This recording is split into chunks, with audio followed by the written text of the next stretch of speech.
നമസ്കാരം. 24 വാർത്തയിലേക്ക് വിശദമായി. മൊയ്ൻ അലി ശിഹാബ് തങ്ങളുടെ പരസ്യ വിമർശനം ചർച്ച ചെയ്യാൻ മുസ്ലിം ലീഗ് നേതൃയോഗം ചേരാൻ ഇനി ഏതാനും മണിക്കൂറുകൾ മാത്രമാണ് ബാക്കി. പി.കെ. കുഞ്ഞാലിക്കുട്ടിയെ വെല്ലുവിളിച്ചുകൊണ്ട് മുൻമന്ത്രി കെ.ടി. ജലീൽ ഇന്ന് രംഗത്ത് വന്നിരിക്കുകയാണ്. ഇഡിയുമായി ബന്ധപ്പെട്ട ശബ്ദരേഖ തനിക്ക് പുറത്തുവിടേണ്ടി വരുമെന്നും അതോടെ കുഞ്ഞാലിക്കുട്ടിക്ക് രാഷ്ട്രീയ പ്രവർത്തനം തന്നെ അവസാനിപ്പിക്കേണ്ടി വരുമെന്നുമാണ് കെ.ടി. ജലീലിന്റെ വെല്ലുവിളി. മൊയ്ൻ അലി തങ്ങൾക്കെതിരെ നടപടിയെടുത്താൽ വലിയ വില കൊടുക്കേണ്ടി വരുമെന്നും കെ.ടി. ജലീൽ പറഞ്ഞു. ആദ്യം നമുക്ക് കെ.ടി. ജലീലിന്റെ പ്രതികരണത്തിലേക്ക് പോകാം. പട്ടാളത്തെ ഉപയോഗിച്ച് സത്യം വിളിച്ചു പറഞ്ഞ പാണക്കാട് സയ്യിദ് മൊയ്ൻ അലി ശിഹാബ് തങ്ങൾക്കെതിരായി നടപടി ലീഗിൻ്റെ നേതൃയോഗത്തിൽ എടുപ്പിക്കാമെന്നാണ് അദ്ദേഹത്തിൻ്റെ ഭാവമെങ്കിൽ അതിന് അദ്ദേഹം വലിയ വില കൊടുക്കേണ്ടി വരും. അദ്ദേഹം തന്നെ ഇ ഡിയുമായി ബന്ധപ്പെട്ട വിഷയം പാണക്കാട് കുടുംബത്തിലെ പല അംഗങ്ങളോടും ഫോണിൽ സംസാരിച്ചിട്ടുണ്ട്. അതിൻ്റെയൊക്കെ ശബ്ദരേഖകൾ അറ്റകൈക്ക് പുറത്തുവിടേണ്ടി വരും. അത് പുറത്തു വന്നാൽ അദ്ദേഹത്തിന് രാഷ്ട്രീയ പ്രവർത്തനം തന്നെ അവസാനിപ്പിക്കേണ്ടി വരും. ആ നിലയിലേക്കാണ് കാര്യങ്ങൾ പോവുക. സൂക്ഷിച്ച് കാര്യങ്ങൾ കൈകാര്യം ചെയ്താൽ അദ്ദേഹത്തിന് നന്ന്.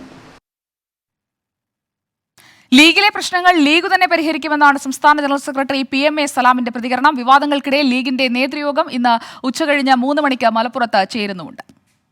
മുസ്ലിം ലീഗിന്റെ കാര്യങ്ങൾ തീരുമാനിക്കാൻ മുസ്ലിം ലീഗിന് അറിയും. മുസ്ലിം ലീഗ് അതിൽ തീരുമാനങ്ങൾ ഉണ്ടാവും. ഇന്ന് ഞങ്ങളുടെ ഉന്നതാധികാര സമിതി 3 മണിക്ക് ചേരുന്നുണ്ട്. മുസ്ലിം ലീഗിനെ സംബന്ധിച്ചിടത്തോളം ഈ കാര്യങ്ങളിലൊക്കെ അതിൽ തീരുമാനം ഉണ്ടാക്കും. പാർട്ടി വ്യവസ്ഥാപിതമായ ഒരു ജനാധിപത്യ സംഘടനയാണ്. കൂടുതൽ വിവരങ്ങളുമായി നിഖിൽ പ്രമേഷ് നമുക്കൊപ്പം എത്തുകയാണ് തത്സമയം. നിഖിൽ പ്രമേഷ്, സൂക്ഷിച്ചാൽ ദുഃഖിക്കേണ്ടെന്നാണ് കെ.ടി. ജലീൽ കുഞ്ഞാലിക്കുട്ടിയോട് പറയുന്നത്. അതേസമയം PMA സലാമിന്റെ മറുപടിയും വരുന്നുണ്ട്, ഞങ്ങളുടെ കാര്യത്തിൽ ഇടപെടാൻ കെ.ടി. ജലീലിന് എന്തു കാര്യമെന്ന്.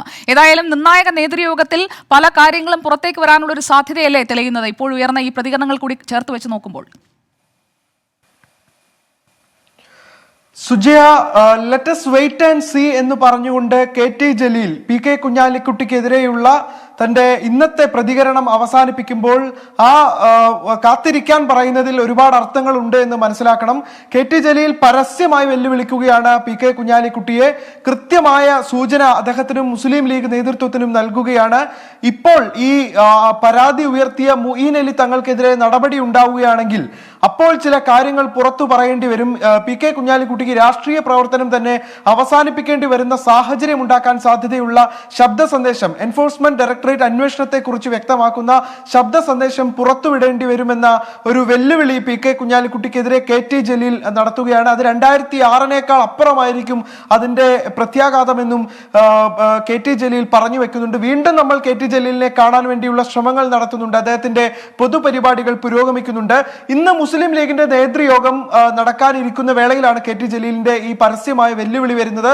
നമുക്കറിയാം, ചന്ദ്രിക വിവാദങ്ങളുമായി ബന്ധപ്പെട്ട് ഉയർന്നു വന്ന ആരോപണങ്ങളെ പ്രതിരോധിക്കാൻ അഡ്വക്കേറ്റ് മുഹമ്മദ് ഷാ വിളിച്ചു ചേർത്ത വാർത്താ സമ്മേളനത്തിനിടെയാണ് ഈ പി.കെ. കുഞ്ഞാലിക്കുട്ടിക്കെതിരെ അതിരൂക്ഷ വിമർശനങ്ങളുമായി ഹൈദരലി തങ്ങളുടെ മകൻ മൊയ്ൻ അലി തങ്ങൾ രംഗത്തെത്തുന്ന സാഹചര്യം ഉണ്ടായത്.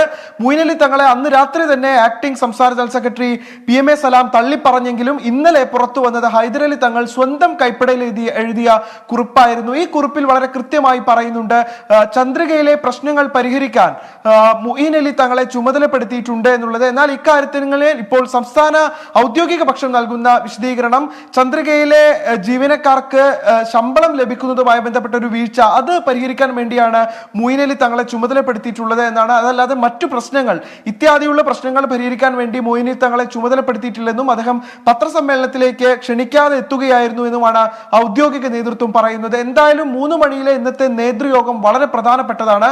ഇന്നത്തെ നേതൃയോഗത്തിൽ മൊയ്ൻ അലി തങ്ങൾക്കെതിരെ നടപടി ഉണ്ടാകുമെന്നുള്ള സൂചനകളാണ് നമുക്ക് ഇപ്പോഴെല്ലാം തന്നെ ലഭിക്കുന്നത്. ഇന്ന് രാവിലെ പാണക്കാട് ഒരു അനൌദ്യോഗിക യോഗം ചേർന്നിരുന്നു. അത് പാണക്കാട് കുടുംബത്തിന്റെ യോഗമായിരുന്നു. അതിൽ നിന്ന് സാദിഖ് അലി ശിഹാബ് തങ്ങളാണ് യോഗത്തിൽ പങ്കെടുക്കുന്നത്. മൊയ്ൻ അലി തങ്ങൾക്കെതിരെ എന്ത് നടപടി സ്വീകരിക്കണം എന്നത് സംബന്ധിച്ച് പാണക്കാട് കുടുംബത്തിലെ ഒരു കൂടിയാലോചന ഇതിനോടകം പൂർത്തിയായി കഴിഞ്ഞു. അത് ഇപ്പോഴത്തെ സംസ്ഥാന പ്രസിഡന്റിന്റെ ചുമതലയുള്ള പാണക്കാട് സാദിഖ് അലി ശിഹാബ് തങ്ങൾ യോഗത്തെ അറിയിക്കും. ഇനി മൊയ്ൻ അലി തങ്ങൾക്കെതിരെ നടപടി ഉണ്ടാകുന്ന സാഹചര്യം ഉണ്ടാവുകയാണെങ്കിൽ കുഞ്ഞാലിക്കുട്ടി വിരുദ്ധ പക്ഷം ഇതിനെതിരെ രംഗത്തെത്താനുള്ള സാഹചര്യമുണ്ട്. അത് മാത്രമല്ല, പാണക്കാട് കുടുംബത്തിലെ ഒരാൾക്കെതിരെ നടപടി എടുക്കുക എന്നുള്ളത് നേതൃത്വത്തെ സംബന്ധിച്ചിടത്തോളം അത്ര എളുപ്പത്തിൽ സാധ്യമാകുന്ന ഒരു കാര്യമല്ല. എന്തായാലും ഈ വിഷയത്തിന് എന്തായാലും ഈ വിഷയത്തിൽ ഇപ്പോൾ യോഗത്തിന് കയറും മുൻപുള്ള PMA സലാമിന്റെ പ്രതികരണം വന്നിരിക്കുന്നു. ഇപ്പോൾ കാണുന്നതെല്ലാം ഒരു ചായക്കോപ്പയിലെ കൊടുങ്കാറ്റ് മാത്രമാണ്. മുസ്ലിം ലീഗിനുള്ളിലെ പ്രശ്നങ്ങൾ പരിഹരിക്കാൻ തങ്ങൾക്കറിയാം. KT ജലീലും മൊയ്ൻ അലിയും തമ്മിൽ എന്താണ് ബന്ധം തുടങ്ങിയ കാര്യങ്ങളാണ് PMA സലാം ചോദിച്ചു വെക്കുന്നത്. 3 മണിക്കാണ് ജില്ലാ മുസ്ലിം ലീഗ് ആസ്ഥാനത്ത് യോഗം ചേരുന്നത്. സുജിയ. ഓക്കെ, നിഖിൽ പ്രമേഷ്, ഇതുമായി ബന്ധപ്പെട്ട കൂടുതൽ വിവരങ്ങൾ, പ്രതികരണങ്ങൾ നമുക്ക് പ്രേക്ഷകരിലേക്ക് എത്തിച്ചുകൊണ്ടേയിരിക്കാം. ഇനിയുള്ള മണിക്കൂറുകളിൽ ഇനി 2 മണിക്കൂർ തികച്ചില്ല മുസ്ലിം ലീഗിന്റെ നിർണായക നേതൃയോഗം തുടങ്ങാൻ. നിഖിൽ പ്രമേഷ് വിവരങ്ങളുമായി നമുക്കൊപ്പം തുടരും. കോതമംഗലത്ത് ദന്ത ഡോക്ടർ മാനസയെ വെടിവെച്ച് കൊലപ്പെടുത്താൻ ഉപയോഗിച്ച തോക്ക് രഖിലിന് നൽകിയത് ബിഹാർ സ്വദേശിയാണ്. ബിഹാർ സ്വദേശി ഇപ്പോൾ അറസ്റ്റിലായിരിക്കുന്നു. ബിഹാർ മുനഗർ സ്വദേശി സോനുകുമാർ മോദിയാണ് ബംഗാൾ അതിർത്തിയിൽ നിന്ന് പിടിയിലായത്. രഖിലിനെ സഹായിച്ച ടാക്സി ഡ്രൈവർക്കായി തെരച്ചിൽ തുടരുകയാണ്. ബീഹാറിലെ പട്നയിൽ നിന്ന് ടാക്സി ഡ്രൈവറുടെ സഹായത്തോടെയാണ് രഖിൽ തോക്ക് നിർമ്മിക്കുന്ന സംഘത്തെ പരിചയപ്പെട്ടത്. 35,000 രൂപ കൊടുത്ത് 7.62 mm പിസ്റ്റൾ സ്വന്തമാക്കി. ബംഗാൾ അതിർത്തിയിൽ നിന്ന് മുൻഗർ പോലീസിന്റെ സഹായത്തോടെയാണ് രഖിലിന് തോക്ക് കൊടുത്ത സോനുകുമാറിനെ പിടികൂടിയത്. ഇയാളെ ഉടൻ കൊച്ചിയിലെത്തിക്കുമെന്നും സോനുവിനെതിരെ കൊലക്കുറ്റത്തിനും ആയുധങ്ങൾ കൈവശം വെച്ചതിനുമാണ് കേസെടുത്തിരിക്കുന്നതെന്നും Aluva rural SP K Karthik പറഞ്ഞു. ബീഹാറിലെ മുംഗേർ ജില്ലയിൽ വെച്ചിട്ടാണ് നമ്മൾ അറസ്റ്റ് ചെയ്തത്. ഒരു പ്രത്യേക അന്വേഷണ സംഘം ബീഹാർ കേന്ദ്രീകരിച്ച് അന്വേഷണം നടത്തി വരികയാണ് കഴിഞ്ഞ 4-5 ദിവസമായിട്ട്. അപ്പോൾ അവിടെ നടത്തിയ അന്വേഷണത്തിൽ നമുക്ക് കൂടുതൽ തെളിവുകൾ കിട്ടിയതിൻ്റെ അടിസ്ഥാനത്തിൽ നമ്മൾ അറസ്റ്റ് രേഖപ്പെടുത്തിയിട്ടുണ്ട്. ബാക്കി അറസ്റ്റ് ചെയ്ത ആളെ ഇവിടെ കൊണ്ടുവരുന്ന നിയമ നടപടികളെല്ലാം നടന്നുകൊണ്ടിരിക്കുകയാണ്. രഖിലിനെ മുനഗറിലെത്തിച്ച ടാക്സി ഡ്രൈവറെ കണ്ടെത്താൻ അന്വേഷണ ഉദ്യോഗസ്ഥരുടെ ഒരു സംഘം ഇപ്പോഴും മുനഗറിൽ തുടരുകയാണ്. ഷാഹിൻ ആന്റണി, 24 കൊച്ചി. കരുവന്നൂർ സഹകരണ ബാങ്കിൽ 200 കോടി രൂപയുടെ തട്ടിപ്പ് നടന്നതായി എൻഫോഴ്സ്മെന്റ് ഡയറക്ടറേറ്റിന്റെ പ്രാഥമിക കണ്ടെത്തൽ. കോടിക്കണക്കിന് രൂപയുടെ കള്ളപ്പണം വെളുപ്പിച്ചെന്നും ED കണ്ടെത്തി. 6 പേരെ പ്രതികളാക്കി എൻഫോഴ്സ്മെന്റ് കേസ് രജിസ്റ്റർ ചെയ്തു. കരുവന്നൂർ സഹകരണ ബാങ്കിലെ തട്ടിപ്പ് സംബന്ധിച്ച പ്രാഥമിക പരിശോധനയ്ക്ക് ശേഷമാണ് എൻഫോഴ്സ്മെന്റ് ഡയറക്ടറേറ്റ് PMLA ആക്ടിലെ വിവിധ വകുപ്പുകൾ ഉൾപ്പെടുത്തി FIR രജിസ്റ്റർ ചെയ്തത്. അഴിമതിയിൽ ക്രൈംബ്രാഞ്ച് രജിസ്റ്റർ ചെയ്ത കേസിലെ 6 പ്രതികൾ തന്നെയാണ് EDയുടെ കേസിലുമുള്ളത്. ബാങ്കിലെ മുൻ സെക്രട്ടറിയും മുൻ CPM ലോക്കൽ കമ്മിറ്റി അംഗവുമായ സുനിൽകുമാറാണ് 1-ാം പ്രതി. 200 കോടി രൂപയുടെ തട്ടിപ്പ് നടന്നതായാണ് എൻഫോഴ്സ്മെന്റ് ഡയറക്ടറേറ്റിന്റെ പ്രാഥമിക കണ്ടെത്തൽ. കോടിക്കണക്കിന് രൂപയുടെ കള്ളപ്പണം വെളുപ്പിച്ചതായും വ്യക്തമായി. വ്യാജ അക്കൗണ്ടുകളിലൂടെ ബിനാമി ഇടപാട് നടന്നിട്ടുണ്ടെന്നും ED കണ്ടെത്തി. അന്വേഷണം പുരോഗമിക്കുന്നതോടെ തട്ടിപ്പിന്റെ വ്യാപ്തി കൂടാനാണ് സാധ്യത. ഇതിനിടെ ക്രൈംബ്രാഞ്ച് അന്വേഷണ സംഘം തേക്കടിയിലെത്തി വിവരങ്ങൾ ശേഖരിച്ചു. പ്രതിയായ AK ബിജോയുടെ കോടികൾ മുടക്കിയുള്ള റിസോർട്ട് നിർമ്മാണം അന്വേഷണ സംഘം പരിശോധിച്ചു. വില്ലേജ് ഓഫീസിൽ നിന്നും പഞ്ചായത്തിൽ നിന്നും രേഖകൾ ശേഖരിക്കുകയും ചെയ്തു. ഷാഹിൻ ആന്റണി, 24 കൊച്ചി. ലോക്ഡൌൺ ഇളവുകളിലെ മാനദണ്ഡങ്ങളെ പറ്റിയുള്ള വിവാദങ്ങൾ ശക്തമാകുന്നതിനിടെ ഇന്ന് മുഖ്യമന്ത്രിയുടെ നേതൃത്വത്തിൽ കോവിഡ് അവലോകന യോഗം ചേരും. കടകളിൽ പ്രവേശിക്കാൻ 3 തരം സർട്ടിഫിക്കറ്റുകളിൽ 1 നിർബന്ധമാക്കിയതടക്കം യോഗത്തിൽ ചർച്ചയാകും. ജീവനൊപ്പം ജീവനോപാധികളും സംരക്ഷിക്കാനാണ് സർക്കാർ ഇളവുകൾ നൽകിയതെന്ന് ആരോഗ്യമന്ത്രി വീണ ജോർജ് വിശദീകരിച്ചു. കടകളിൽ പ്രവേശിക്കാൻ 1 ഡോസ് വാക്സിനെങ്കിലും എടുത്തതിന്റെ രേഖ, RT-PCR പരിശോധനാ ഫലം, കോവിഡ് മുക്തി രേഖ എന്നിവയിൽ ഒരെണ്ണം നിർബന്ധമാക്കിയതിനെതിരെ വ്യാപക പ്രതിഷേധം ഉയരുന്നുണ്ട്. മുഖ്യമന്ത്രിയുടെ അധ്യക്ഷതയിൽ ഇന്ന് ചേരുന്ന അവലോകന യോഗത്തിൽ ഈ വിഷയം ചർച്ചയാകും. ആൾക്കൂട്ടം ഒഴിവാക്കാൻ ഈ നിയന്ത്രണം ഉപകാരപ്പെടുമെന്നാണ് സർക്കാർ വിലയിരുത്തൽ. മാനദണ്ഡങ്ങളിൽ എതിർപ്പുയർന്നത് പരിശോധിക്കുമെങ്കിലും പുതിയ രീതിയിൽ മാറ്റം വരുത്താൻ സാധ്യത കുറവാണെന്നാണ് സൂചന. നിയന്ത്രണങ്ങൾ നിശ്ചയിക്കാനുള്ള WIPR പരിശോധനയെക്കുറിച്ചും ഇന്നത്തെ യോഗം വിലയിരുത്തും. കൂടുതൽ ഇളവ് നൽകുമ്പോഴും മാനദണ്ഡങ്ങൾ കർശനമായി പാലിക്കുന്നുണ്ടെന്ന് ഉറപ്പാക്കുമെന്ന് മന്ത്രി വീണ ജോർജ്. നമുക്ക് ജീവനും രക്ഷിക്കണം, ജീവനോപാധിയും രക്ഷിക്കണം. ജീവനും വേണം, ജീവനോപാധികളും വേണം. അപ്പോൾ അതിനു വേണ്ടിയിട്ടുള്ള നിലപാടുകളാണ് സർക്കാർ സ്വീകരിച്ചിട്ടുള്ളത്. ഇപ്പോൾ നമുക്ക് കടകളൊക്കെ ഓപ്പൺ ചെയ്യുന്നതിന് വേണ്ടിയിട്ട് രാവിലെ 9 മണി വരെ നമുക്ക് ഓപ്പൺ ചെയ്യുന്നതിന് വേണ്ടിയിട്ട് തീരുമാനിച്ചിട്ടുണ്ട്. അതോടൊപ്പം തന്നെ കൃത്യമായ കോവിഡ് മാനദണ്ഡങ്ങൾ പാലിച്ചുകൊണ്ട് തന്നെ ഇതുമായി മുന്നോട്ട് പോകുന്നതിന് വേണ്ടിയിട്ടുള്ള തീരുമാനങ്ങളാണ് എടുത്തിട്ടുള്ളത്. ഈ ഒരു സെക്കൻഡ് വേവിൽ നമ്മളൊരു മെയ് 4-ാം തീയതി മുതൽ തുടങ്ങിയ അന്നാണ് ശരിക്കും ഒരു അടച്ചിടൽ ഇവിടെ ഉണ്ടായത്. അതിനുശേഷം നമ്മളൊരു ജൂൺ മാസത്തിലേക്ക് എത്തിയപ്പോൾ പതുക്കെ തുറന്നുകൊണ്ടാണ് ഈ നിയന്ത്രണങ്ങൾ ഏർപ്പെടുത്തിക്കൊണ്ട് വന്നത്. അപ്പോൾ വളരെ കുറച്ച് ദിവസങ്ങൾ മാത്രമേ ഈ സെക്കൻഡ് വേവിൽ പൂർണ്ണമായും നമ്മുടെ സംസ്ഥാനം അടച്ചിട്ടിരുന്നുള്ളൂ. 3-ാം തരംഗം നേരിടാനുള്ള മുന്നൊരുക്കങ്ങളും ഇന്നത്തെ അവലോകന യോഗത്തിൽ ചർച്ച ചെയ്യും. അതേസമയം വാരാന്ത്യ ലോക്ക്ഡൌൺ 1 ദിവസമാക്കിയതിനു ശേഷമുള്ള ആദ്യ ശനിയാഴ്ച നിരത്തുകൾ സജീവമായിരുന്നു. 24 തിരുവനന്തപുരം. ഇന്നലെ കേരളത്തിലെ കോവിഡ് കണക്കുകൾ 20,000-ന് താഴേക്ക് വന്നിരുന്നു. അത് രാജ്യത്തെ കണക്കുകളിലും പ്രതിഫലിച്ചിട്ടുണ്ട്. 24 മണിക്കൂറിടെ 38,628 പേർക്കാണ് രാജ്യവ്യാപകമായുള്ള കണക്കുകൾ നോക്കുമ്പോൾ കോവിഡ് സ്ഥിരീകരിച്ചിരിക്കുന്നത്. 617 പേർ മരിച്ചു. വൈറസ് വ്യാപനത്തിന്റെ തീവ്രത മനസ്സിലാക്കുന്ന ആർ വാല്യൂ അത് മധ്യപ്രദേശിലാണ് ഏറ്റവും ഉയർന്ന തോതിൽ നിൽക്കുന്നതെന്നാണ് പഠന റിപ്പോർട്ട്.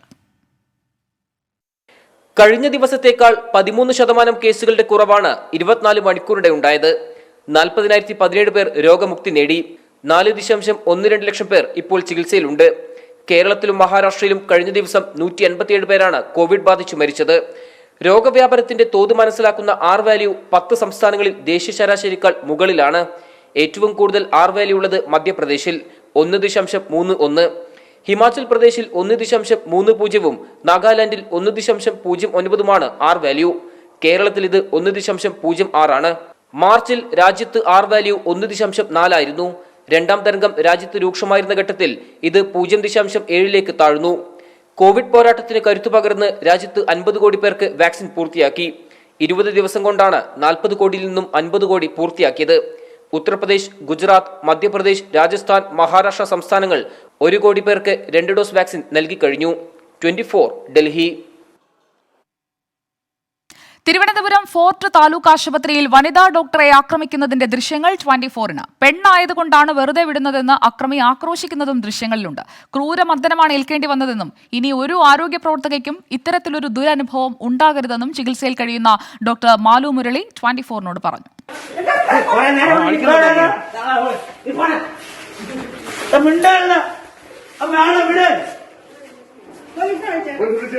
വള്ളക്കടവ് സ്വദേശി റഫീഖ് ഡ്യൂട്ടിയിലുണ്ടായിരുന്ന ഡോക്ടർ മാലു മുരളിയെ മർദ്ദിക്കുന്ന ദൃശ്യങ്ങളാണ് പുറത്തുവന്നത്. ഡോക്ടർ പ്രതിരോധിക്കാൻ ശ്രമിക്കുന്നതും ദൃശ്യങ്ങളിലുണ്ട്. തടയാനെത്തിയ സുരക്ഷാ ജീവനക്കാരൻ സുഭാഷിനും മർദ്ദനമേറ്റു.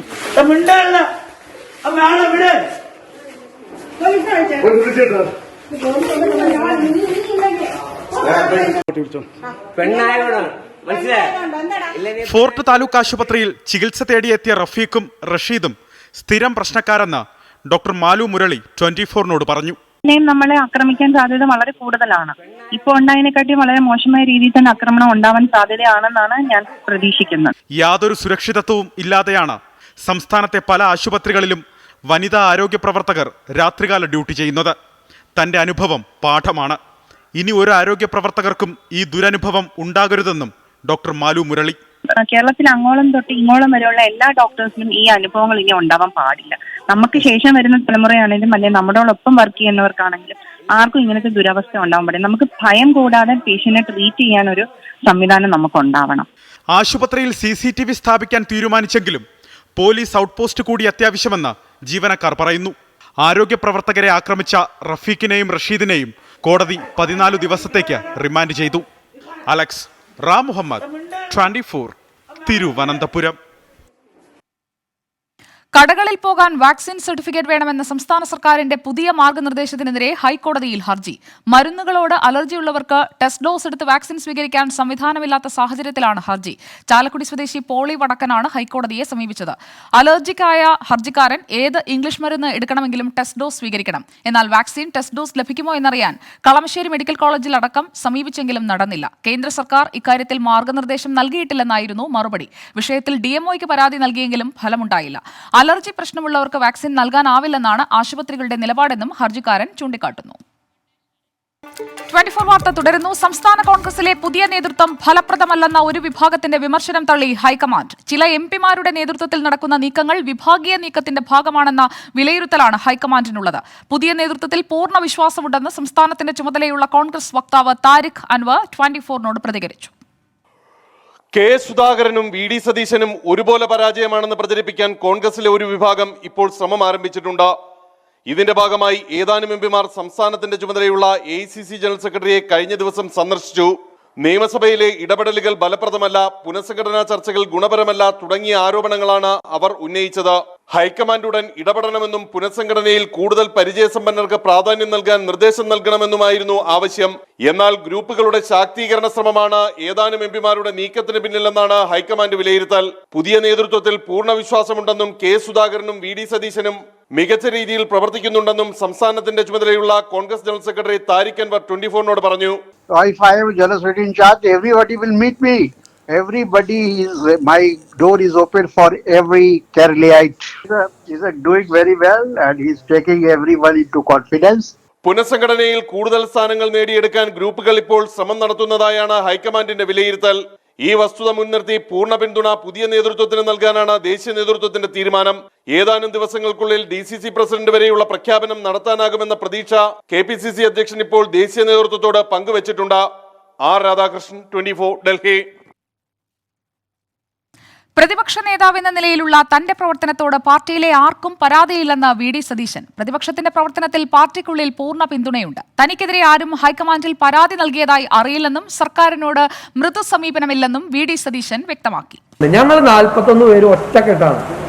ഒരു അഭിപ്രായ വ്യത്യാസവും നിയമസഭയിൽ ഇതുവരെ ഉണ്ടായിട്ടില്ല. പിന്നെ മുതിർന്ന നേതാക്കന്മാരുമായിട്ടുള്ള നിരന്തരമായ കൂടിയാലോചനകൾ ഞങ്ങൾ നടത്തിക്കൊണ്ടിരിക്കുന്നുണ്ട്. അവർ വളരെ സഹായകരമായ നിലപാടാണ് സ്വീകരിച്ചിട്ടുള്ളത്. കേരളത്തിലെ ഒരു കോൺഗ്രസ് നേതാവും ഒരു ബുദ്ധിമുട്ടും പ്രതിപക്ഷ നേതാവ് എന്നുള്ള പ്രവർത്തനത്തിൽ എനിക്കിതുവരെ ഉണ്ടാക്കിയിട്ടില്ല. ക്രിസ്ത്യൻ നാടാർ വിഭാഗത്തിന് ഏർപ്പെടുത്തിയ സംവരണം സ്റ്റേ ചെയ്ത ഹൈക്കോടതി സിംഗിൾ ബെഞ്ച് ഉത്തരവിനെതിരെ സർക്കാർ അപ്പീലിന്. ഹൈക്കോടതി ഡിവിഷൻ ബെഞ്ചിൽ അപ്പീൽ പോകാനാണ് തീരുമാനം. മറാത്ത കേസിന് മുൻപ് സംവരണം തീരുമാനിച്ചെന്നും അതിനാൽ സുപ്രീംകോടതി വിധിക്ക് മുൻപുള്ള സംവരണ ഉത്തരവ് നിയമപരമായി നിലനിൽക്കുമെന്നും സർക്കാർ ചൂണ്ടിക്കാട്ടുന്നു. നാടാർ സംവരണത്തിലെ സിംഗിൾ ബെഞ്ച് ഉത്തരവിനെതിരെ അടുത്തയാഴ്ച ഹൈക്കോടതി ഡിവിഷൻ ബെഞ്ചിനെ സമീപിക്കാനാണ് സർക്കാർ ഒരുങ്ങുന്നത്. ഇക്കഴിഞ്ഞ ഫെബ്രുവരിയിലാണ് സംവരണം നിശ്ചയിച്ചതെന്നും സുപ്രീം കോടതി വിധിക്ക് മുൻപുള്ള സംവരണ ഉത്തരവ് നിയമപരമായി നിലനിൽക്കുമെന്നുമാണ് സർക്കാർ വാദം. മറാത്ത കേസിന്റെ ഒരു ഭാഗത്ത് ഇക്കാര്യം കോടതി ചൂണ്ടിക്കാട്ടുന്നുണ്ടെന്നും സർക്കാർ വ്യക്തമാക്കുന്നു. അതേസമയം ഇടക്കാല ഉത്തരവ് പരിശോധിച്ച ശേഷം സംസ്ഥാന സർക്കാർ ഉചിതമായ തീരുമാനമെടുക്കുമെന്ന് മന്ത്രി P രാജീവ് വ്യക്തമാക്കി. നാടാർ സംവരണം സർക്കാർ ആലോചിച്ചെടുത്ത തീരുമാനമാണെന്നും P രാജീവ്. സർക്കാർ ആലോചിച്ചെടുത്ത ഒരു തീരുമാനമാണ് സംവരണം നൽകുക എന്നുള്ളത്. ഇടക്കാല ഉത്തരവിന്റെ എല്ലാ വശങ്ങളും പരിശോധന ശേഷം ഗവൺമെന്റ് അത് സംബന്ധിച്ച് ഒരു തീരുമാനമെടുക്കും. സൗത്ത് ഇന്ത്യൻ യുണൈറ്റഡ് ചർച്ച് ഒഴികെയുള്ള ക്രിസ്ത്യൻ നാടാർ വിഭാഗങ്ങളെ OBC പട്ടികയിൽ ഉൾപ്പെടുത്തിയ സംസ്ഥാന സർക്കാർ ഉത്തരവ് കഴിഞ്ഞ ദിവസമാണ് ഹൈക്കോടതി സിംഗിൾ ബെഞ്ച് സ്റ്റേ ചെയ്തത്. S കുട്ടപ്പൻ ചെട്ടിയാർ, അക്ഷയ് S ചന്ദ്രൻ എന്നിവർ നൽകിയ ഹർജിയിലായിരുന്നു ജസ്റ്റിസ് PB സുരേഷ് കുമാറിന്റെ ഇടക്കാല ഉത്തരവ്. മറാത്ത സംവരണവുമായി ബന്ധപ്പെട്ട ഉത്തരവ് പ്രകാരം രാഷ്ട്രപതി നിശ്ചയിക്കുന്നതുവരെ പിന്നാക്കക്കാരുടെ പട്ടികയിൽ കൂട്ടിച്ചേർക്കൽ നടത്തുന്നത് ഭരണഘടനാ വിരുദ്ധമാണെന്ന് ചൂണ്ടിക്കാട്ടിയാണ് ഹൈക്കോടതി ഉത്തരവ്. S ശ്രീകാന്ത്, 24, കൊച്ചി. ഇടുക്കി പെട്ടിമുടി ദുരന്തത്തിൽ കാണാതായ 4 പേരെ ഉടൻ മരിച്ചതായി പ്രഖ്യാപിക്കുമെന്ന് റവന്യൂ മന്ത്രി K രാജൻ. ഇരകളായവരിൽ 20 കുടുംബങ്ങളുടെ ധനസഹായം ഉടൻ നൽകുമെന്നും K രാജൻ തൃശൂരിൽ പറഞ്ഞു. അന്ന് മരണപ്പെട്ടു പോയവരിൽ 4 പേരുടെ മൃതദേഹം കണ്ടെത്താനായില്ല. ബാക്കി എല്ലാവരുടെയും മൃതദേഹം കണ്ടെത്തിയിരുന്നു. അപ്പോൾ ഈ 4 പേരെ ഒരു ചുരുങ്ങിയ കാലം കാണാതായപ്പോൾ ഇനി അവർ സിവിൽ ഡെത്തായി പ്രഖ്യാപിക്കേണ്ട ഔപചാരികമായിട്ടുള്ള ഒരു പ്രഖ്യാപനം നടത്തേണ്ടതുണ്ട്. അതിൻ്റെ അപേക്ഷ കുറച്ച് ദിവസമായി ഇടുക്കി കളക്ടർ കയ്യിൽ നിന്ന് വന്ന് പ്രിൻസിപ്പൽ സെക്രട്ടറി വിഭാഗത്തിൻ്റെ കയ്യിലുണ്ടെന്ന് മനസ്സിലാക്കാൻ കഴിഞ്ഞു. മാധ്യമങ്ങൾ ഈ പ്രശ്നം ഉന്നയിക്കപ്പെട്ട സാഹചര്യത്തിൽ അത് നോക്കിയിട്ടുണ്ട്. ആ സിവിൽ ഡെത്തായി 4 പേരുടെ പ്രഖ്യാപിക്കലും ഈ ആഴ്ചയിൽ തന്നെ നടപ്പിലാക്കും. അതോടുകൂടി നഷ്ടപരിഹാരം കൊടുക്കാനുള്ള എല്ലാ പ്രശ്നങ്ങളും പരിഹരിക്കും. കരിപ്പൂരിൽ ഇരമ്പിയെത്തിയ ആ ദുരന്തത്തിന് ഇന്ന് 1 വയസ്സാവുകയാണ്. ഇനിയും മുറിവുണങ്ങിയിട്ടില്ല കരിപ്പൂർ ദുരന്തത്തിന് ഇരകളായവരുടെ കുടുംബങ്ങളെ.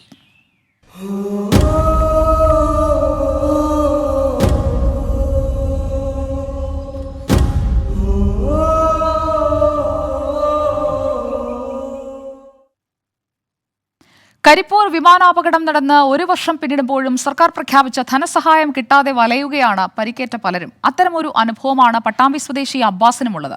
കോവിഡ് പ്രതിസന്ധി കൂടിയായതോടെ ജീവിതം തള്ളി നീക്കാൻ പെടാപ്പാട് വിടുകയാണ് അബ്ബാസും കുടുംബവും. 21 പേരുടെ ജീവനപഹരിച്ച വിമാനാപകടം. ആ അപകടത്തിൽ സാരമായി പരിക്കേറ്റ് ഇപ്പോഴും വേദനയാൽ കഴിയുകയാണ് പട്ടാമ്പി കള്ളാടിപ്പറ്റ സ്വദേശി അബ്ബാസ്. 2 കാലുകൾക്കും ഇടതുകൈയിനും ഗുരുതരമായി പരിക്കേറ്റ അബ്ബാസിന് ആ ദിവസത്തെ ഓർമ്മകളുടെ നടുക്കമുണ്ട്. ജീവിതത്തിൽ പ്രതിസന്ധി മാത്രമേ ഉള്ളൂ. കാരണം ഒന്നാമത് ജോലി, ഞാൻ ലീവിന് വന്നതാണ്, പിന്നെ പോകാൻ കഴിഞ്ഞില്ല. ജോലി എടുക്കാൻ ഇപ്പോഴും കഴിയില്ല. ഇപ്പോൾ നേരെ നടക്കാൻ കഴിയില്ല, ഇരിക്കാൻ കഴിയില്ല. പിന്നെ ശരിക്കും ബാത്റൂമിൽ പോയാൽ ഇരിക്കാൻ പോലും ബുദ്ധിമുട്ടാന്ന് പറഞ്ഞ ആണ്. 4 മാസത്തെ ചികിത്സയ്ക്ക് ശേഷം സ്റ്റീൽ റോഡിന്റെ സഹായത്താലാണ് കൈകാലുകൾ ചലിപ്പിക്കുന്നത്. അപകടത്തെ തുടർന്ന് ശാരീരിക അവശതകൾ പതിവായതോടെ ദുബൈയിലെ ജോലി നഷ്ടമായി. വിമാനാപകടത്തിൽ പരിക്ക് പറ്റിയവർക്ക് സർക്കാർ പ്രഖ്യാപിച്ച ധനസഹായത്തിന്റെ തുടർ നടപടികൾ ഉണ്ടായിട്ടില്ലെന്ന് അബ്ബാസ് പറയുന്നു. സർക്കാരിന്റെ ഭാഗത്തുനിന്ന് പ്രഖ്യാപനം മാത്രമേ ഉണ്ടായിട്ടുള്ളൂ, ഇതുവരെ സഹായമൊന്നും ഇതുവരെ ഉണ്ടായിട്ടില്ല. കാരണം കേന്ദ്ര ഗവൺമെൻറ്റും സംസ്ഥാന ഗവൺമെൻറ്റും പ്രഖ്യാപിച്ചിരുന്നു, പിന്നെ മേജർ പരിക്ക് പറ്റിയവർക്ക് 2 ലക്ഷവും പിന്നെ മൈനർ പരിക്ക് പറ്റിയവർക്ക് 50,000 രൂപയും. പക്ഷേ ഒന്നും ഇതുവരെ ഉണ്ടായിട്ടില്ല, സഹായമൊന്നും ഉണ്ടായി. പ്രാഥമിക ചികിത്സയ്ക്കുള്ള സഹായം എയർ ഇന്ത്യ നൽകി. ഇപ്പോഴും ചികിത്സ തുടരുകയാണ്. ജോലി നഷ്ടമായതോടെ വലിയ സാമ്പത്തിക പ്രതിസന്ധിയിലാണ് കുടുംബം. സർക്കാർ പ്രഖ്യാപിച്ച ധനസഹായം ലഭിക്കുമെന്ന പ്രതീക്ഷയിലാണ് അബ്ബാസും കുടുംബവും. 24 പാലക്കാട്. ദുരന്തം നടന്ന് 1 വർഷം പിന്നിടുമ്പോഴും അപകടത്തിന്റെ കാരണം വ്യക്തമാക്കുന്ന പ്രാഥമിക അന്വേഷണ റിപ്പോർട്ട് പുറത്തു വന്നിട്ടില്ല. 21 പേർക്ക് ജീവൻ നഷ്ടമായ അപകടത്തെക്കുറിച്ച് എയർക്രാഫ്റ്റ് ആക്സിഡന്റ് ഇൻവെസ്റ്റിഗേഷൻ ബ്യൂറോയാണ് അന്വേഷിക്കുന്നത്.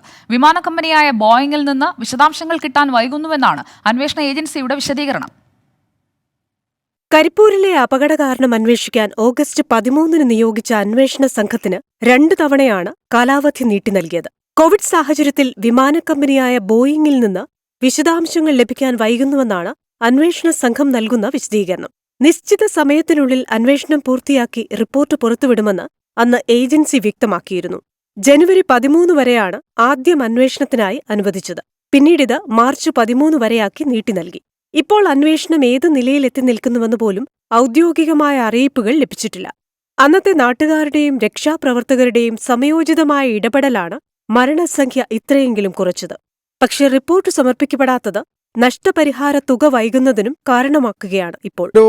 അപകടം നടന്നതിലും മരണസംഖ്യ കുറയ്ക്കുന്നതിലെ ക്രെഡിറ്റ് മുഴുവൻ ഈ പ്രദേശത്തുകാർക്കാണ്, യാതൊരു സംശയമില്ല. എവിടെയും അങ്ങനെ തന്നെ പറയണം. കാരണം ആ ഒരു സമയത്തുള്ള ഇടപെടലുകൾ അതിൽ പ്രത്യേകിച്ച് പറയുകയാണെന്ന് വെച്ചാൽ ഫ്ലൈറ്റ് നടന്ന അപകടം ഈ ഒരു സ്പോട്ടായതുകൊണ്ട് നാട്ടുകാർക്ക് കയറി ഇടപെടാൻ പറ്റി. മറ്റൊരു സ്പോട്ടാണ് എന്നുണ്ടെങ്കിൽ ഒരിക്കലും നാട്ടുകാരെ അകത്തേക്ക് പ്രവേശിപ്പിക്കാനും സുരക്ഷാ ഉദ്യോഗസ്ഥർ യാതൊരു കാരണവശാലും സമ്മതിക്കില്ല.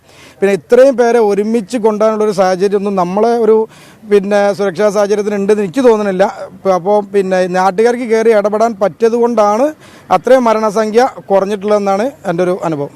കരിപ്പൂരിൽ നിന്ന് കൂടുതൽ സർവീസുകൾ ആരംഭിക്കുന്ന കാര്യത്തിലും അന്വേഷണ റിപ്പോർട്ട് പുറത്തുവരട്ടെയെന്നാണ് ഡയറക്ടറേറ്റ് ഓഫ് സിവിൽ ഏവിയേഷന്റെ നിലപാട്. 24 മലപ്പുറം.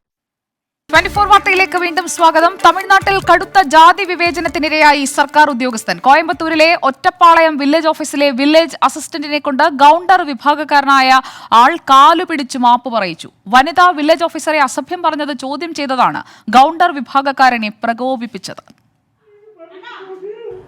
ഗൌണ്ടർ വിഭാഗക്കാരനായ അന്നൂർ സ്വദേശി ഗോപിനാഥിന്റെ ജാതീയാധിക്ഷേപത്തിന് ഇരയായത് ഒറ്റപ്പാളയം വില്ലേജ് ഓഫീസ് ജീവനക്കാരനായ മുത്തുസ്വാമി. ഭൂമി സംബന്ധമായ ആവശ്യത്തിന് വില്ലേജ് ഓഫീസിൽ എത്തിയതായിരുന്നു ഗോപിനാഥ്. രേഖകൾ ശരിയല്ല എന്ന വില്ലേജ് ഓഫീസർ കലൈസെൽവി പറഞ്ഞതോടെ ഇയാൾ കയർത്തു. വില്ലേജ് ഓഫീസറെ അസഭ്യം പറയുന്നത് ശ്രദ്ധയിൽപ്പെട്ട മുത്തുസ്വാമി ഇടപെടുകയായിരുന്നു. ചക്ലിയാർ സമുദായക്കാരനായ മുത്തുസ്വാമിയെ ജാതീയമായി അധിക്ഷേപിക്കുകയും കാലിൽ വീണ് മാപ്പ് പറഞ്ഞില്ലെങ്കിൽ ജോലി തെറിപ്പിക്കുമെന്ന് ഭീഷണിപ്പെടുത്തുകയുമായിരുന്നു. മക്കളെ കൊണ്ട് ആക്രമിക്കുമെന്നും ഗോപിനാഥ് പറഞ്ഞു. മറ്റു ഗതിയില്ലാതെ മുത്തുസ്വാമി കരഞ്ഞുകൊണ്ട് കാലിൽ വീണ് മാപ്പ് പറയുകയായിരുന്നു.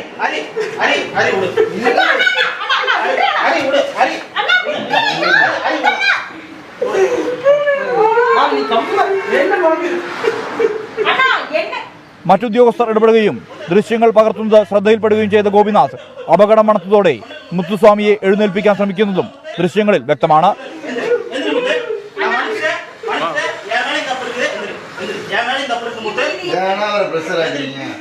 സംഭവത്തിൽ കോയമ്പത്തൂർ ജില്ലാ കളക്ടറുടെ നിർദ്ദേശമനുസരിച്ച് അന്നൂർ പോലീസ് കേസെടുത്തു. 24 പാലക്കാട്. ഇപ്പോൾ കിട്ടിയ വാർത്തയിലേക്ക്. ജോൺസൺ ആൻഡ് ജോൺസൺ വാക്സിന്റെ അടിയന്തര ഉപയോഗത്തിന് അനുമതി നൽകിയിരിക്കുകയാണ് ഇന്ത്യ. കേന്ദ്ര ആരോഗ്യമന്ത്രിയാണ് ഇക്കാര്യം അറിയിച്ചത്. ഒറ്റ ഡോസ് കൊണ്ട് പ്രതിരോധം ഉറപ്പാക്കുന്നതാണ് ഈ വാക്സിൻ എന്നാണ് കമ്പനിയുടെ അവകാശവാദം. നിതിൻ അംബുജൻ നൽകും കൂടുതൽ വിവരങ്ങൾ ഡൽഹിയിൽ നിന്ന്. Nithin Ambujan, Johnson and Johnson single dose vaccine അനുമതിക്കായി ശ്രമിക്കുന്നുണ്ടായിരുന്നു. ഇപ്പോൾ ആരോഗ്യമന്ത്രി എന്താണ് ഈ ഒരു പ്രഖ്യാപനത്തോടൊപ്പം പറയുന്ന കാര്യങ്ങൾ?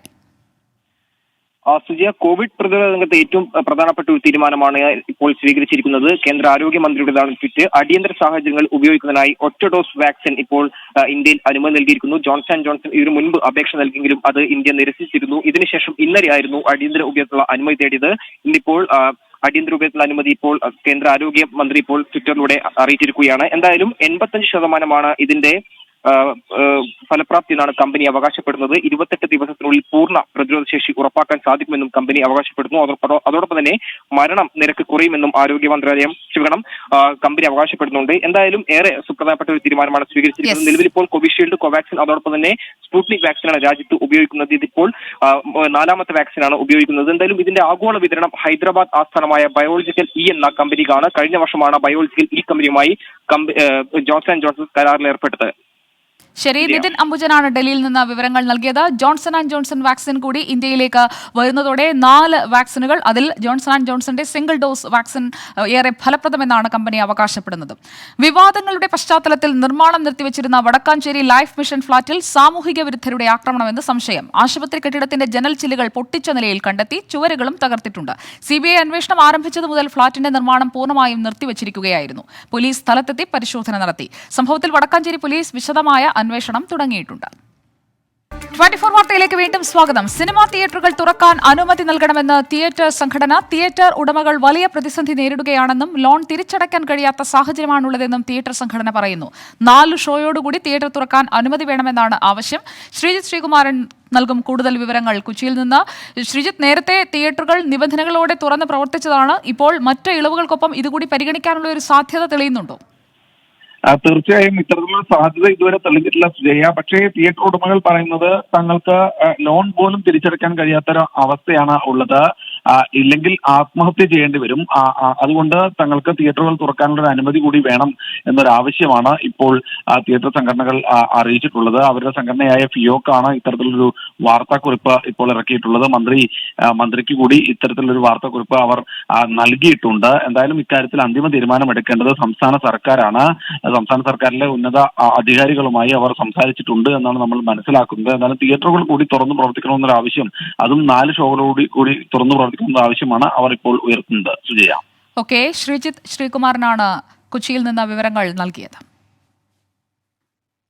വാക്കുപാലിച്ച ശേഷം ഗതാഗത മന്ത്രി ആന്റണി രാജു കൊല്ലം നിലമേലിലെ വിസ്മയയുടെ വീട്ടിലെത്തി. വികാരനിർഭരമായ നന്ദി പറച്ചിലൂടെയാണ് വിസ്മയയുടെ വീട്ടുകാർ മന്ത്രിയെ സ്വീകരിച്ചത്. എല്ലാ നടപടിക്രമങ്ങളും പൂർത്തീകരിച്ച ശേഷമാണ് കിരണിനെതിരെ നടപടി സ്വീകരിച്ചതെന്ന് ആന്റണി രാജു വ്യക്തമാക്കി.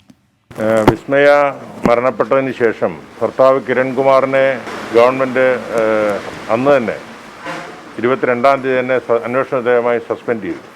തുടർന്ന് south zone deputy transport commissioner തന്നെ അന്വേഷണത്തിന് ചുമതലപ്പെടുത്തി. 45 ദിവസത്തിനകം അന്വേഷണം പൂർത്തിയാക്കണമെന്ന് ഗവൺമെൻറ് അന്വേഷണ ഉദ്യോഗസ്ഥന്മാർക്ക് നിർദ്ദേശവും കൊടുത്തിരുന്നു. അതിൻ്റെ അടുത്ത ദിവസം വിസ്മയയുടെ പിതാവും സഹോദരനും എന്നെ കാണാൻ വന്നിരുന്നു. ബഹുമാനപ്പെട്ട മുഖ്യമന്ത്രിയും കണ്ടിരുന്നു. അപ്പോൾ കണ്ടപ്പോൾ ഞാൻ പറഞ്ഞു, അന്വേഷണത്തിൽ കിരൺകുമാർ കുറ്റക്കാരനാണെന്ന് തെളിഞ്ഞാൽ ഏറ്റവും ശക്തമായ നടപടി എടുക്കുമെന്നുള്ളൊരു ഉറപ്പ് ഞാൻ അവർക്കൊന്ന് കൊടുത്തിരുന്നു. 45 ദിവസത്തിനും അന്വേഷണം പൂർത്തിയാക്കണമെന്ന് ഗവൺമെൻറ് നിർദ്ദേശം അന്വേഷണ ഉദ്യോഗസ്ഥൻ കൃത്യമായി പാലിച്ചു. കൊല്ലം നിലമേലിലെ വിസ്മയയുടെ വീട്ടിൽ സുരേഷ് ഗോപി MP വീണ്ടും സന്ദർശനം നടത്തി. മോട്ടോർ വാഹന വകുപ്പിലെ അസിസ്റ്റന്റ് മോട്ടോർ വെഹിക്കിൾ ഇൻസ്പെക്ടർ സ്ഥാനത്ത് നിന്ന് വിസ്മയയുടെ ഭർത്താവ് S കിരൺകുമാറിനെ പിരിച്ചുവിട്ട ഗതാഗത വകുപ്പിന്റെ നടപടിയെ സുരേഷ് ഗോപി അഭിനന്ദിച്ചു. കുറ്റക്കാരനല്ലെന്ന് തെളിഞ്ഞാൽ കിരൺ തിരികെ വരട്ടെ എന്നും സുരേഷ് ഗോപി പറഞ്ഞു. വളരെ കൊടൂരമായ ഒരു കൃത്യം നടന്നിരിക്കുന്നു. ലോകം മുഴുവൻ മലയാളികളെ അറിയുന്ന ഇന്ന് വിസ്മയയുടെ കാര്യത്തിൽ കണ്ണീർ പൊഴിക്കുന്ന ഒരു സമൂഹത്തിന് അതൊരു സാന്ത്വനമാണ്. അച്ഛനും അമ്മയ്ക്കും ഇതൊന്നും സന്തോഷിക്കാനുള്ള മുഹൂർത്തമല്ല. ഒരാൾ പണിയിൽ നിന്ന് പറഞ്ഞയക്കുക എന്ന് പറഞ്ഞാൽ അയാളെ അതെങ്ങനെയാണ് ബാധിക്കാൻ പോകുന്നത്, ഇതും നമ്മുടെ വേദനയായിരിക്കണം. പക്ഷേ കുറ്റകൃത്യം ചെയ്തിട്ടുണ്ടെങ്കിൽ അനുയോജ്യം. അപ്പോൾ ആദ്യം തന്നെ ഞാൻ ട്രാൻസ്പോർട്ട് വകുപ്പിനെയും അതിലെ ഉദ്യോഗസ്ഥരെയും മന്ത്രിയെയും ഒക്കെ അഭിനന്ദിക്കുകയാണ്. മൂവാറ്റുപുഴ മഴുവന്നൂർ തട്ടാമുകളിൽ അമ്മ കുട്ടിയെ KSRTC ബസ്സിനടിയിലേക്ക് വലിച്ചെറിഞ്ഞു. 6 വയസ്സുള്ള ആൺകുട്ടിയെയാണ് അമ്മ ബസ്സിനടിയിലേക്ക് വലിച്ചെറിഞ്ഞത്. നാട്ടുകാരുടെ സമയോചിത ഇടപെടൽ മൂലം കുട്ടിയെ രക്ഷപ്പെടുത്താൻ കഴിഞ്ഞു. ഭർത്താവ് ഉപേക്ഷിച്ചു പോയെന്നും കുട്ടികളെ നോക്കാൻ ബുദ്ധിമുട്ടാണെന്നുമാണ് ഇവർ പോലീസിനോട് പറഞ്ഞത്. മഴുവന്നൂരിൽ വാടകയ്ക്ക് താമസിക്കുകയാണ് സ്ത്രീയും കുടുംബവും. രാവിലെ 11 മണിക്കായിരുന്നു സംഭവം. ഇവർക്ക് മറ്റ് 4 മക്കൾ കൂടിയുണ്ട്. കിഫ്ബി പദ്ധതികളുടെ പ്രവൃത്തി വൈകുന്നു എന്ന ആരോപണത്തിൽ ഭരണപക്ഷ എംഎൽഎമാർക്ക് മറുപടിയുമായി ധനമന്ത്രി KN ബാലഗോപാൽ. പദ്ധതികളുടെ ഗുണനിലവാരം ഉറപ്പാക്കുന്ന കാര്യത്തിൽ വിട്ടുവീഴ്ചയില്ലെന്ന് മന്ത്രി മറുപടി നൽകി. വിഷയത്തിൽ കൃത്യമായി ഇടപെടുമെന്നും കഴിവുകളുടെ കുറവുകൊണ്ടല്ല കൂടുതൽ സഹായം വേണ്ടതുകൊണ്ടാണ് കൺസൾട്ടൻസികളെ ഉപയോഗപ്പെടുത്തുന്നതെന്നും മന്ത്രി വിശദീകരിച്ചു. 932 കോടിയുടെ പദ്ധതികൾക്ക് കിഫ്ബി അനുമതി നൽകിയതായും ധനമന്ത്രി KN ബാലഗോപാൽ പറഞ്ഞു. കിഫ്ബിയുടെ കാര്യത്തിനകത്ത് അവർക്കൊരു ക്വാളിറ്റി സ്റ്റാൻഡേർഡ് ഉണ്ട്. വളരെ ഇൻഡിപെൻഡന്റ് ആയ ക്വാളിറ്റി സ്റ്റാൻഡേർഡും അതുപോലെ കേരളത്തിലെ ഇൻഫ്രാസ്ട്രക്ചർ ഡെവലപ്പ് ചെയ്യുന്നതിന് പറയുന്ന വളരെ സ്റ്റിപ്പുലേറ്റഡ് ആയിട്ടുള്ള ചില കണ്ടീഷൻസും ഉണ്ട്. നിലവാരം സംബന്ധിച്ചുള്ള കാര്യത്തിന് ക്വാളിറ്റി ഫെസിലിറ്റേറ്റ് ചെയ്തിട്ട് അവിടെ റോഡിന് സ്ഥലം എടുക്കണം മറ്റു കാര്യങ്ങളൊക്കെ ഉള്ളത് ഒന്നാണെങ്കിൽ ക്വാളിറ്റിയുടെ കാര്യത്തിനകത്ത് അതുപോലെ നമുക്ക് ക്വാളിറ്റി കുറയ്ക്കാൻ പറ്റത്തില്ല. മറ്റേ സ്ഥലം എടുക്കുന്നതിന്റെ സമയമെടുത്താൽ സമയമെടുത്ത് സ്ഥലം എടുത്തു കൊടുക്കണം. അപ്പൊ അതിന്റെ പ്രശ്നങ്ങളാണ് അത്. എന്നാൽ ചർച്ചയിൽ ഉയർന്നു വന്ന കാര്യങ്ങൾ വളരെ ഗൗരവതരമായി പരിശോധിക്കുകയും കിഫ്ബിയുടെ ബന്ധപ്പെട്ട ബോർഡിലും ഉദ്യോഗസ്ഥന്മാരിലും എല്ലാം ശ്രദ്ധപ്പെടുത്തിയ അക്കാര്യങ്ങൾ നമ്മൾ ഇടപെടും. കുതിരാനിലെ രണ്ടാമത്തെ തുരങ്കത്തിന്റെ നിർമ്മാണം 8 മാസത്തിനകം പൂർത്തിയാക്കുമെന്ന് പൊതുമരാമത്ത് മന്ത്രി PA മുഹമ്മദ് റിയാസ്. എല്ലാ 2 ആഴ്ചയ്ക്കകവും നടത്തുന്ന പണികൾ മുൻകൂട്ടി തീരുമാനിക്കും. ദേശീയപാത അതോറിറ്റി നല്ല നിലയിൽ സഹകരിക്കുന്നുണ്ട്. കേന്ദ്രത്തിന്റെ ഭാഗത്തുനിന്ന് ഒരു തടസ്സമില്ലെന്നും പൊതുമരാമത്ത് മന്ത്രി വ്യക്തമാക്കി. ഞങ്ങളുടെ മുമ്പിലുള്ള ഏക ശ്രദ്ധ അടുത്ത ടണൽ കൂടി തുറക്കുക എന്നുള്ളതാണ്. അതിന്റെ ഭാഗമായി ഉടനെ തന്നെ ഇന്ന് യോഗം വിളിച്ചു ചേർത്തിട്ടുണ്ട്. ഏകദേശം ഒരു 8 മാസം കൊണ്ട് തന്നെ ഇത് പൂർത്തീകരിച്ച് പോകാനാകും. പക്ഷേ അത് നമുക്ക് കാലാവസ്ഥ ഒരു പ്രശ്നമാണ്. ഇപ്പോൾ ഓഗസ്റ്റിൽ മഴ കുറഞ്ഞു കഴിഞ്ഞാൽ കുറെ കൂടി നമുക്ക് നന്നായി നടത്താൻ വേണ്ടി പറ്റും. 2 ആഴ്ചക്കകം എന്ത് വർക്കാണ് നടത്തുക, അതിൻ്റെ 2 ആഴ്ച എന്താണ് നടത്തുക എന്ന കൃത്യമായൊരു പിക്ചർ ഇതുമായി ഉണ്ടാക്കാൻ വേണ്ടിയിട്ടുള്ള ഒരു ധാരണ ഉണ്ടാക്കിയിട്ടുണ്ട്. ലയണൽ മെസ്സി ഫ്രഞ്ച് ക്ലബ് PSG-യിലേക്ക് തന്നെ 2023 വരെയുള്ള പ്രാഥമിക കരാർ PSG വാഗ്ദാനം ചെയ്തതായാണ് റിപ്പോർട്ടുകൾ. മെസ്സിയുടെ പിതാവ് ഹോർഗെ മെസ്സിയാണ് ചർച്ചകൾക്ക് നേതൃത്വം നൽകുന്നത്. ഉടൻ തന്നെ മെസ്സി പാരീസിലേക്ക് പുറപ്പെടും. അതിനിടെ മെസ്സിക്ക് സ്വീകരണം നൽകാനുള്ള ഒരുക്കങ്ങളുമായി മുന്നോട്ട് പോവുകയാണ് PSG. പാരീസിലെ ഈഫൽ ഗോപുരത്തിൽ വെച്ചായിരിക്കും മെസ്സിയെ ക്ലബ്ബ് ഔദ്യോഗികമായി അവതരിപ്പിക്കുന്നത്. 19-ാം നമ്പർ ജേഴ്സിയിലായിരിക്കും മെസ്സി PSG-യിൽ കളിക്കുകയെന്നാണ് സൂചന. 10-ാം നമ്പർ ജേഴ്സിയിൽ നെയ്മർ തുടരും. 24 വാർത്ത ഇവിടെ പൂർണ്ണമാവുകയാണ്.